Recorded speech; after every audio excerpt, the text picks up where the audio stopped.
Everett Holloway's rise to success was a testament to his unwavering ambition and sharp intellect.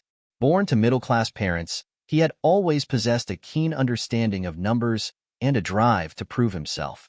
After graduating from the University of Minnesota with a degree in finance, Everett quickly climbed the corporate ladder at Pinnacle Investments, one of Minneapolis's most prestigious financial firms.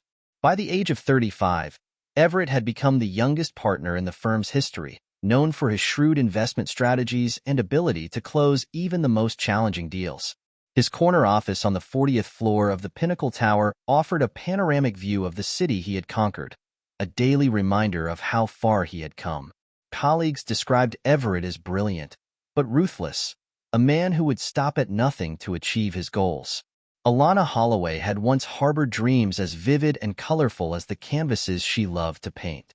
The daughter of a renowned art professor at the Minneapolis College of Art and Design, Alana had shown promise as an artist from a young age for abstract paintings with their bold strokes and emotive use of color, had garnered attention in local galleries during her college years. However, the practical concerns of adult life had slowly eroded her artistic aspirations after marrying Everett at 24. Alana found herself swept up in the world of corporate wives, charity galas, and country club memberships. Her paint-stained jeans and eclectic studio apartment were replaced by designer dresses and a showcase home in Maple Grove, while she still painted occasionally. Her works now adorned the walls of their home rather than gallery spaces, a constant reminder of the path not taken. To the outside world, the Holloways were the epitome of success. Their annual Christmas parties were the talk of the neighborhood. Everett and Alana moved through social circles with ease, he with his sharp wit and she with her warm smile and effortless charm. They were fixtures at charity events, always ready with a generous donation and a quotable soundbite for the local press. Yet behind closed doors, the cracks in their relationship were becoming increasingly difficult to ignore. Everett's long hours at the office and frequent business trips left Alana feeling isolated and unfulfilled. She yearned for the passion and creativity of her youth, feelings that seemed increasingly distant in the face of endless social obligations and the pressure to maintain their immaculate image. For his part, Everett found himself growing frustrated with what he perceived as Alana's lack of ambition. He couldn't understand why she wasn't content with the life he had provided, why she still clung to her hobby of painting, when she could be networking with other corporate wives or involving herself in more prestigious charitable causes. Dominic Reeves had always been a man caught between two worlds. Raised in a blue-collar family in North Minneapolis, he had learned the value of hard work from an early age, helping his father with plumbing jobs on weekends and during summer breaks. His natural aptitude for the trade, combined with his father's tutelage, had made him one of the most sought-after plumbers in the Twin Cities by his late 20s. But Dominic possessed another gift, one that seemed at odds with the gritty nature of his chosen profession, fleshed with chiseled features, piercing green eyes, and a physique honed by years of physical labor. Dominic had the looks of a model straight out of a fashion magazine. It was a passing comment from a satisfied customer, the wife of a local talent agent, that led Dominic to explore this other side of himself. Soon Dominic found himself living a double life. By day, he donned work boots and carried a toolbox, expertly navigating the intricacies of pipes and fixtures. By night and on weekends, he slipped into designer clothes and struck poses for cameras, his image gracing local billboards and magazine ads. It was on a sweltering Tuesday in June, when Dominic first crossed paths with Alana Holloway. A routine call about a leaky faucet brought him to the house. As Alana opened the door, Dominic was struck by her natural beauty. As Dominic worked on the faucet, the two fell into easy conversation. Alana, starved for intellectual stimulation, was surprised and delighted by Dominic's knowledge of art. He spoke passionately about a recent exhibit he had seen at the Walker Art Center, his eyes lighting up as he described the interplay of light and shadow in the paintings. For the first time in years, Alana felt truly seen and heard.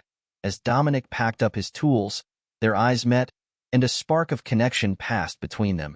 Little did either of them know that this chance encounter would set in motion a series of events that would irrevocably alter the course of their lives. In the weeks following their initial encounter, Alana found herself inventing reasons to call Dominic back to the house, a stubborn clog in the guest bathroom, a mysterious knocking in the pipes, a sudden need to update the fixtures in the powder room. Each issue, no matter how trivial, became an excuse to see the handsome plumber again. Dominic, for his part, was all too happy to oblige. He found himself looking forward to these service calls more than any modeling gig or high-paying plumbing job. Their conversations during these visits grew longer and more personal. Alana confided in Dominic about her abandoned dreams of becoming an artist, while he shared stories of his struggles to balance his two careers and find his place in the world. One afternoon, as Dominic was finishing up some work on the main floor bathroom, Alana invited him to see her art studio, a converted sunroom that Everett had grudgingly allowed her to use for her hobby. As they stood surrounded by her canvases, some finished and others works in progress, Dominic was struck by the raw motion evident in her brushstrokes. Without thinking, he reached out and took her hand, telling her how talented she was and how she shouldn't give up on her dreams. The touch of his hand sent current through Alana's body. Before either of them fully realized what was happening, they were in each other's arms, years of pent-up longing and desire pouring out in a passionate kiss. From that moment, Alana and Dominic's relationship evolved into a full-blown affair. They seized every opportunity to be together.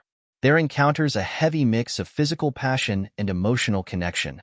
Dominic would arrive under the guise of performing routine maintenance, and Alana would lead him to her studio, where they would lose themselves in each other's embrace.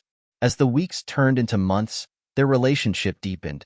Dominic encouraged Alana to start painting again in earnest, and she found herself rediscovering her love for art. But their happiness was always tinged with the knowledge that what they were doing was wrong. Alana was racked with guilt over betraying Everett, even as she acknowledged to herself that their marriage had been emotionally over for years. Dominic struggled with his role as the other man, his working-class background making him feel like he could never truly be a part of Alana's world. Their affair was a dangerous dance of close calls and near misses. There was the time Everett came home early from work, forcing Dominic to hide in a closet for over an hour. Another instance saw them having to hastily rearrange Alana's studio when a neighbor dropped by unexpectedly. Each close call added to the thrill of their forbidden romance, but also served as a stark reminder of the precarious nature of their situation. As summer began to wane, both Alana and Dominic knew that things couldn't continue as they were. Something would have to give. Alana had begun to tentatively broach the subject of leaving Everett, while Dominic found himself daydreaming about a future where he and Alana could be together openly. Neither of them could have predicted the tragic turn their story was about to take, or the devastating consequences that awaited them on that fateful day in July. July 15, 2023, dawned bright and oppressively hot. The kind of summer day where the air shimmered with heat and the pavement could fry an egg. Everett Holloway was in New York, scheduled to close a major deal that would cement his status as Pinnacle Investments' top performer. Alana, believing she had the house to herself for the next 2 days, had invited Dominic over under the pretense of checking the air conditioning system. As Dominic's battered work truck pulled into the Holloway's driveway at 10 a.m., Alana felt the familiar flutter of excitement in her stomach. She had spent extra time on her appearance that morning, putting on a flowing sundress that Dominic had once complimented and dabbing on the perfume he loved. When she opened the door, Dominic's appreciative gaze made her feel more alive than she had in years. They barely made it to the studio before falling into each other's arms. Their kisses urgent and passionate as clothes were shed in Hans' room, familiar territory. Neither of them heard the sound of a car pulling into the driveway. Everett Holloway was furious. The New York deal had fallen through at the last minute due to a competitor's unexpected maneuver. Facing the prospect of returning to Minneapolis empty-handed and potentially losing his shot at a promotion, Everett had decided to fly home immediately. His mind racing with ways to salvage the situation as he turned onto the house, his anger simmered, needing only the slightest provocation to boil over. The sight of the plumber's truck in his driveway was that provocation. Everett had never liked the idea of strange men in his house while he was away, and he had specifically told Alana to hold off on any repairs until he returned. Slamming his car door, he stormed towards the house, ready to give both his wife and this presumptuous tradesman a piece of his mind. The scene that greeted Everett as he burst into Alana's studio would be forever seared into his memory. His wife, her sundress hitched up around her waist, was straddling a shirtless man on the chaise lounge they had bought in Paris on their 5th anniversary. For a moment, time seemed to stand still as 3 pairs of eyes locked in a tableau of shock, horror, and dawning realization. Alana was the first to move, scrambling off Dominic with a strangled cry of Everett's name. Dominic, his face a mask of guilt and fear, reached for his discarded shirt. But Everett was faster. With a roar of rage, he launched himself at Dominic, his fists connecting with against the younger man's face. What happened next was a blur of violence and desperation. Dominic, despite his superior physical condition, was at a disadvantage, caught off guard and reluctant to fight back against his lover's husband. Everett, fueled by rage and humiliation, seemed to possess inhuman strength. He pummeled Dominic relentlessly, oblivious to Alana's screams and pleas for him to stop. In the chaos, the 2 men stumbled and crashed into Alana's paintings. Canvases fell, easels toppled, and art supplies went flying. A heavy marble sculpture, a wedding gift from Everett's parents, teetered on its pedestal before crashing down onto Dominic's head with a sickening crack. The sudden silence that followed was deafening. Dominic lay motionless on the paint-splattered floor, blood pooling around his head like a macabre halo. Everett stood over him, his knuckles bloody, stressed, heaving as the red mist of rage slowly cleared from his vision. Alana, her sundress torn and stained, stared at the scene before her in mute horror. Alana dialed 911, her voice breaking as she tried to explain what had happened. Everett, having washed the blood from his hands, sat in his home office staring blankly at the wall until the police arrived. The detectives had no idea about the plot twist that is about to emerge. The quiet of Maple Grove was shattered by the wail of sirens as police cars and an ambulance neighbors emerged from their homes, gathering in small clusters to whisper and speculate as they watched the grim procession of emergency vehicles. By nightfall, the Holloway residence was a hive of activity. Crime scene technicians combed through the studio, cataloging evidence and taking photographs. Detectives interviewed a stone-faced Everett and a distraught Alana in separate rooms.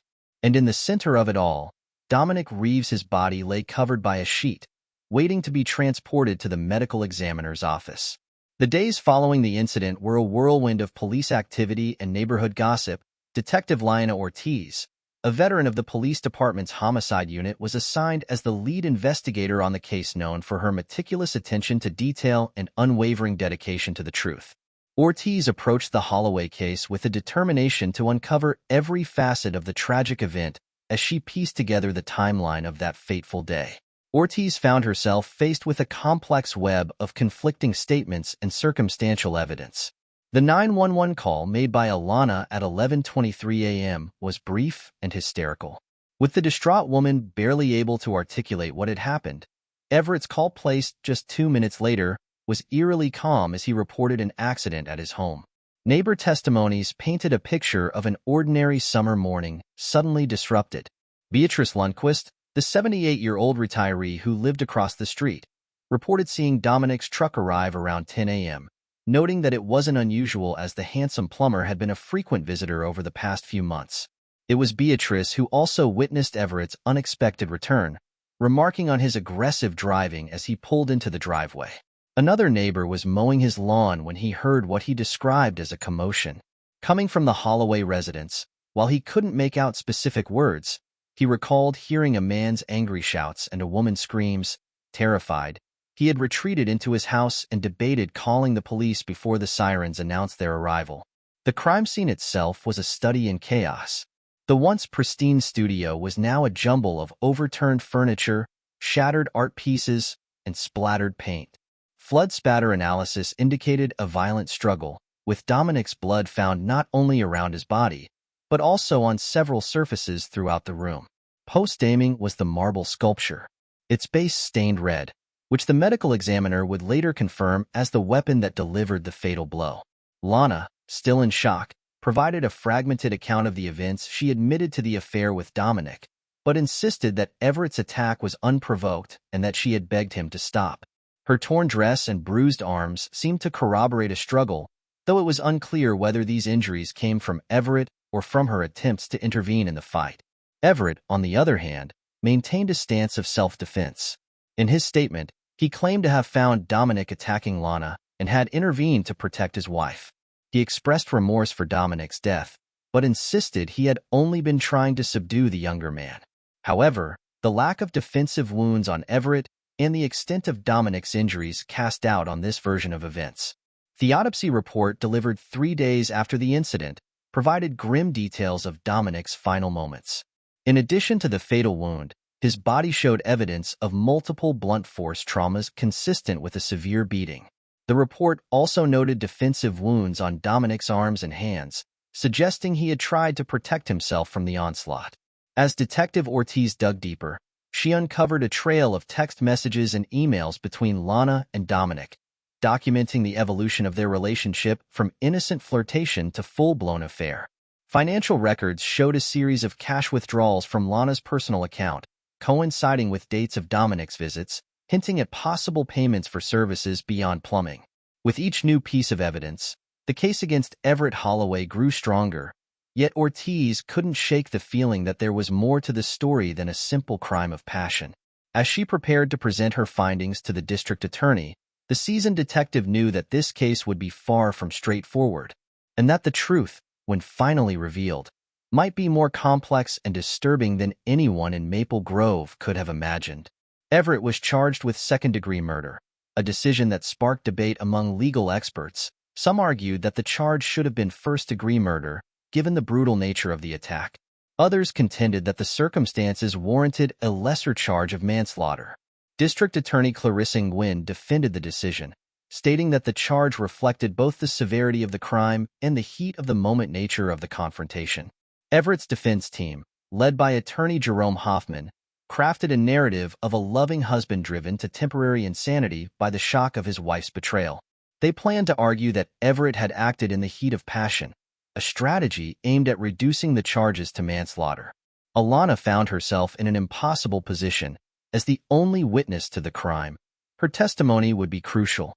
The prosecution pressed her to testify against Everett, while his defense team implied that her future financial security might depend on supporting her husband's version of events. It was during this process that a series of unexpected revelations came to light, adding layers of complexity to an already intricate case.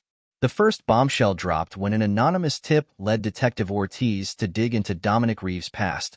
What she uncovered was far from the simple story of a working-class plumber moonlighting as a model. Dominic, it turned out, had a juvenile record that had been sealed upon his 18th birthday. With a judge's permission, Ortiz accessed the files and discovered that as a teenager, Dominic had been involved in a sophisticated identity theft ring. He had avoided serious charges by turning state's witness against the ringleaders, but the incident revealed a cunning and potentially manipulative side to the man who had been painted as an innocent victim. Further investigation into Dominic's adult life revealed a pattern of relationships with wealthy, married women across the Twin Cities. Bank records showed regular cash deposits, far exceeding what he could have earned from his plumbing and modeling work. The defense team seized upon this information, beginning to construct a narrative of Dominic as a calculated con man who had targeted Alana as his next mark. What made this discovery even more shocking was the apparent connection to Dominic Reeves. One of the shell companies used in the embezzlement scheme was registered to an address that had once been Dominic's residence. This unexpected link between the victim and the financial crimes of the accused threw both the prosecution and defense into turmoil, raising questions about whether Dominic's presence in the Holloway home had been more than just a romantic entanglement. As news of these discoveries began to leak to the press, the public narrative around the case shifted dramatically. The story of a simple love triangle gone wrong evolved into a complex tale of financial misdeeds, possible blackmail, and long-held secrets. Speculation ran rampant. Had Dominic discovered Everett's embezzlement and been using it to blackmail him? Was Alana somehow involved in the financial scheme? Had Everett's unexpected return home interrupted more than just an affair amidst this whirlwind of new information? Alana Holloway found herself under increased scrutiny. Her initial portrayal as either a victim or a cheating wife was replaced by questions about her potential complicity in her husband's financial crimes. Investigators revisited her background, paying particular attention to her abandoned art career and the timing of her marriage to her. It was an old college friend of Alana's, now an art dealer in Chicago, who provided another piece of the puzzle. She came forward with information about a promising young artist named Alana Prescott, who had abruptly disappeared from the art scene a decade ago. Right around the time Alana had married Everett, the dealer produced a catalog from a student exhibition featuring Alana's work, abstract paintings that bore a striking resemblance to several pieces found in Everett's office at Pinnacle Investments. This led to a startling theory. Had Alana's art been used as a vehicle for money laundering, the large sums paid for her paintings could have provided a perfect cover for cleaning the embezzled funds. If true, it would mean that Alana's abandonment of her art career might not have been about sacrificing her dreams for marriage, but a calculated move to protect a criminal enterprise. As these revelations came to light, the strategies of both the prosecution and defense had to be drastically revised. What had once seemed like a straightforward if tragic case of passion and violence had transformed into a complex web of deceit, financial crime, and potential conspiracy. In the eye of this storm, Everett Holloway maintained his stoic demeanor, revealing nothing. Alana, on the other hand, became increasingly agitated.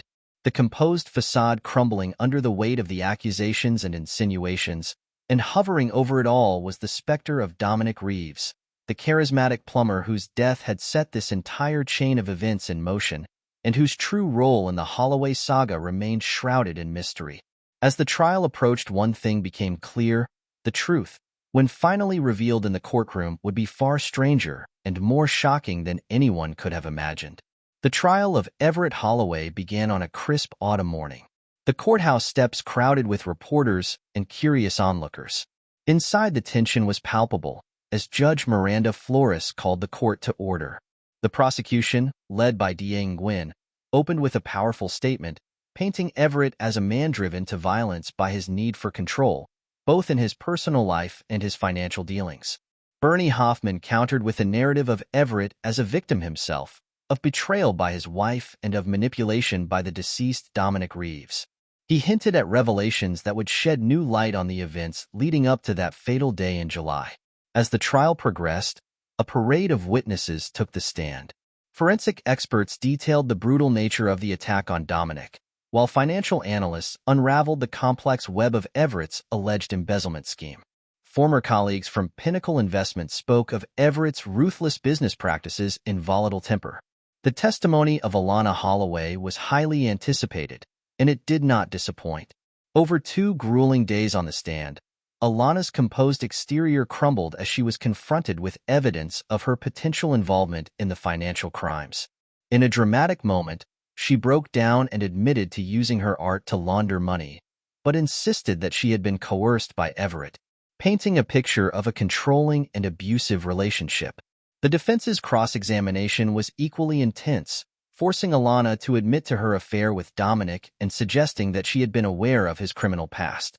The implication that she and Dominic had been conspiring to blackmail Everett hung in the air.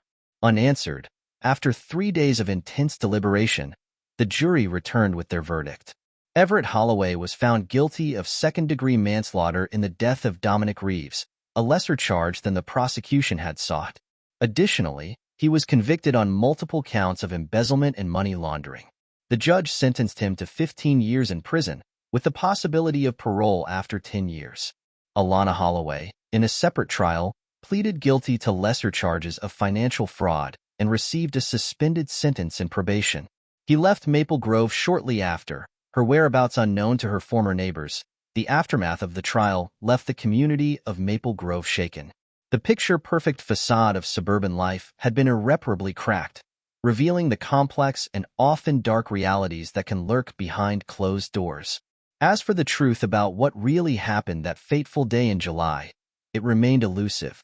Had Everett truly acted in a rage of passion, or was it a calculated move to silence a potential blackmailer? Was Alana a victim of her husband's machinations, or a willing participant in a life of crime? And what of Dominic Reeves? Was he simply in the wrong place at the wrong time, or a key player in a complex conspiracy? In the end, the residents of Maple Grove were left to ponder these questions, their faith in the idyllic nature of their community forever altered. The case of the Holloway served as a stark reminder that beneath the tranquil surface of suburban life, turbulent waters may always be waiting to break free.